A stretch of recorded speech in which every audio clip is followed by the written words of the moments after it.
On a tous en tête cette image, hein, l'entrepreneur qui adore le risque, qui fonce tête baissée dans l'inconnu. Mais attendez, et si tout ça c'était un mythe? Si leur vrai secret, ce n'était pas d'aimer le risque, mais de le maîtriser? C'est justement de ça qu'on va parler.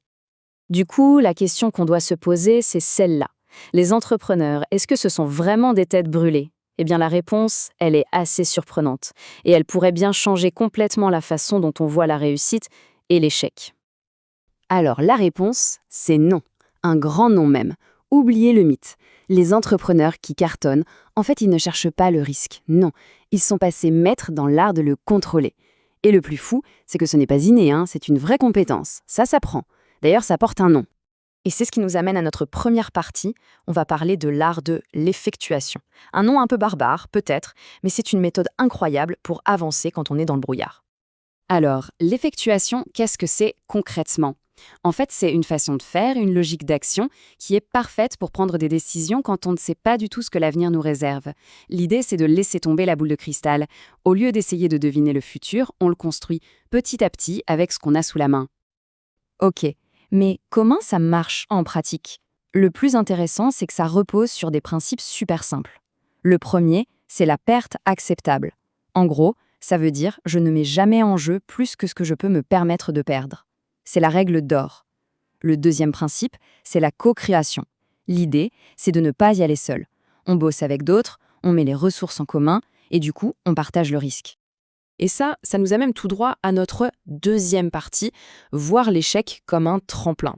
Parce que forcément, si on arrive à contrôler le risque, eh bien notre regard sur l'échec, il change du tout au tout.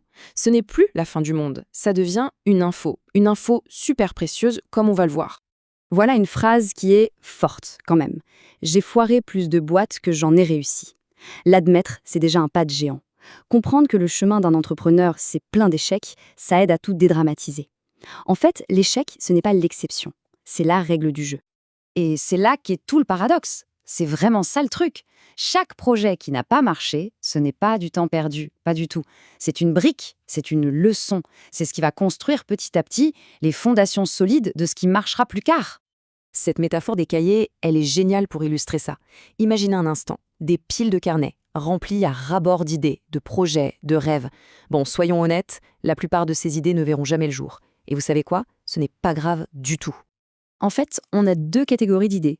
D'un côté, celles qui se réalisent, et de l'autre, toutes les autres. Mais attention, ces idées non réalisées, ce ne sont pas des échecs. C'est le terreau, c'est le compost, si on veut, qui va venir nourrir les quelques graines qui, elles, vont finir par pousser.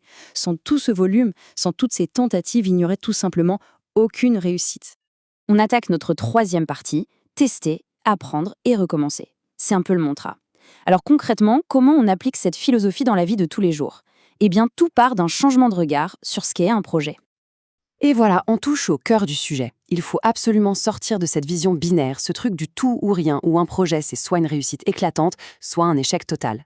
L'approche de l'effectuation, elle, propose autre chose, une boucle. C'est un cycle sans fin. On teste un truc, on apprend de ce qui s'est passé et on ajuste le tir.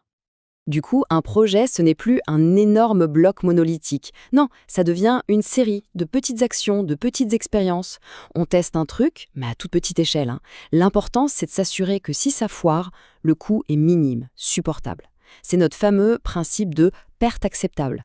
Et chaque test, qu'il marche ou pas, devient une mine d'informations pour la suite. Le secret, il est là. Visez petit. Découper les grands rêves en toutes petites étapes qu'on peut tester. En faisant ça, l'échec devient non seulement gérable, mais il devient carrément utile. C'est un peu comme si on payait pour apprendre, mais à un prix très très bas. Et ça permet de rester dans la partie. Et surtout, il ne faut jamais, jamais sous-estimer la puissance des petits ajustements. Des fois, la différence entre un projet qui patine et un projet qui explose, ça se joue à rien. Une seule petite variable qu'on modifie, un tout petit changement, et tout bascule. Le succès, ce n'est pas forcément une révolution, c'est très souvent une simple évolution. Alors, pour finir, je voudrais qu'on se pose une question, une dernière question.